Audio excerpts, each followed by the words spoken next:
Hello and welcome back for another clarinet tutorial from Nottingham Music Excellence.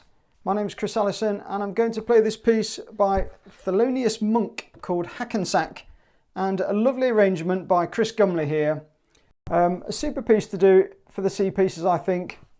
So stay tuned, I'm going to play the piece, say a few words about the detail of the music and how to make it sound really awesome, and then you can have a go at playing along with the backing track yourself.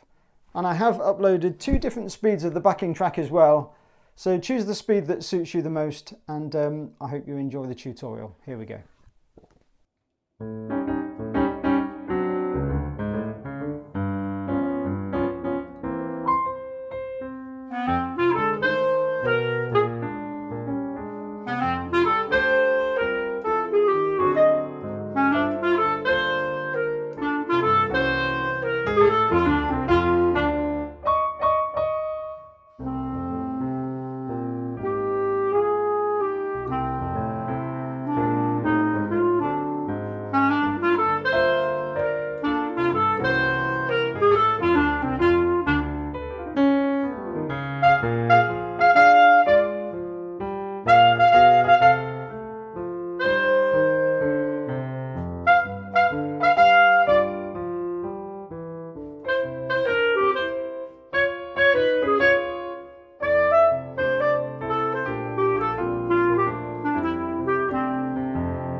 Okay, so you've heard the music now. Let's say a few words about the detail of the piece and what you need to do to make this sound really awesome.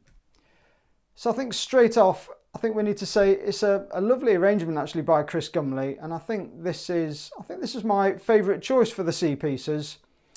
And one thing I will say as well, the ABRSM backing track, the download, is just really good. It's really accurate, really nice to play along with. It's a touch quick, as usual, but it's just really nice to play along with.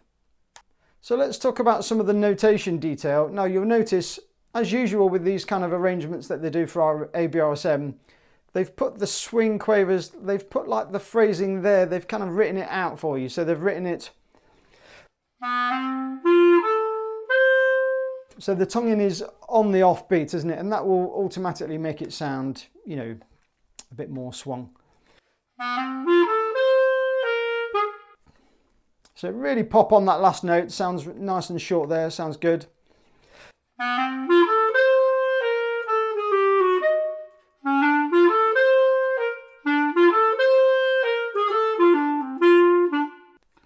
So I think do the phrasing exactly as written there, it's all kind of done for you really. So in slow motion,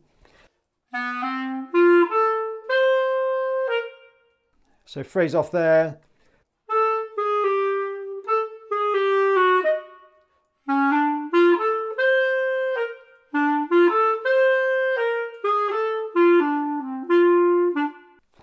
So as you can hear all the detail there, make sure don't skip over that detail, put that phrasing detail in there.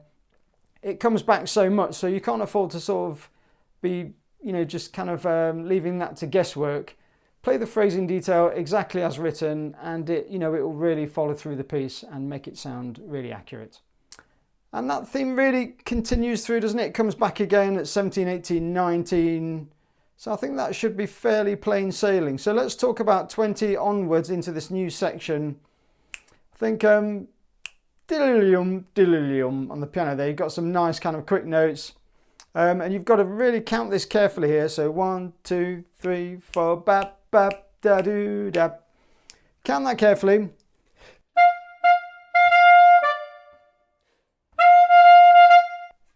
And again, just be careful with the phrasing. Remember that you're kind of playing an arrangement of a jazz piece, so trying to make it as jazzy as you can, really. So the tonguing on those G's there, for example,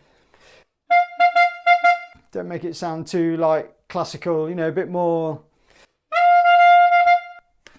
nice and swingy, and just keep the tonguing, I think keep the tonguing slightly lighter. Down at the bottom of the page.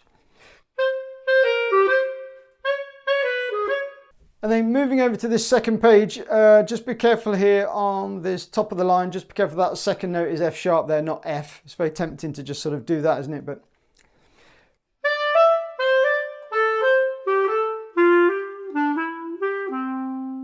so it says here, it says like an improvised solo.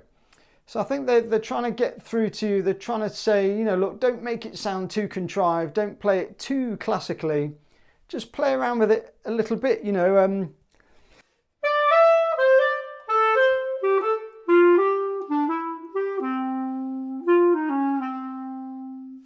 And then on to the next bit.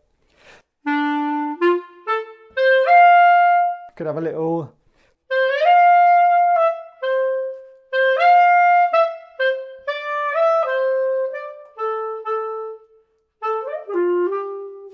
That's a lovely tune. And then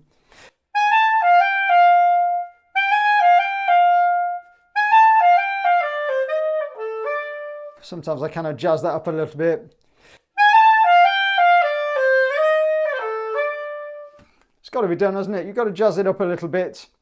And then again, the swing quaver, that phrasing comes in on 41.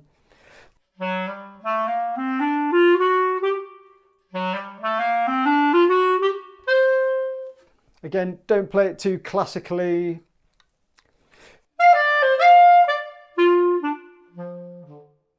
Then you've got a nice bit of piano here. I think nice to have a little break, but make sure you count this through really carefully, because when you come back in, you're you're off the beat. So it's, don't get out with the piano.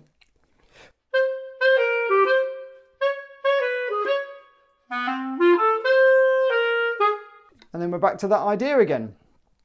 So I think basically this is, you learn that opening tune, most of that will give you at least half the piece. So I think this is one of the slightly easier choices.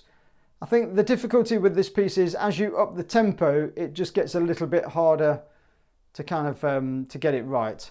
And certainly if you play it, what does it say? It says 144 to 156. That is quite lively.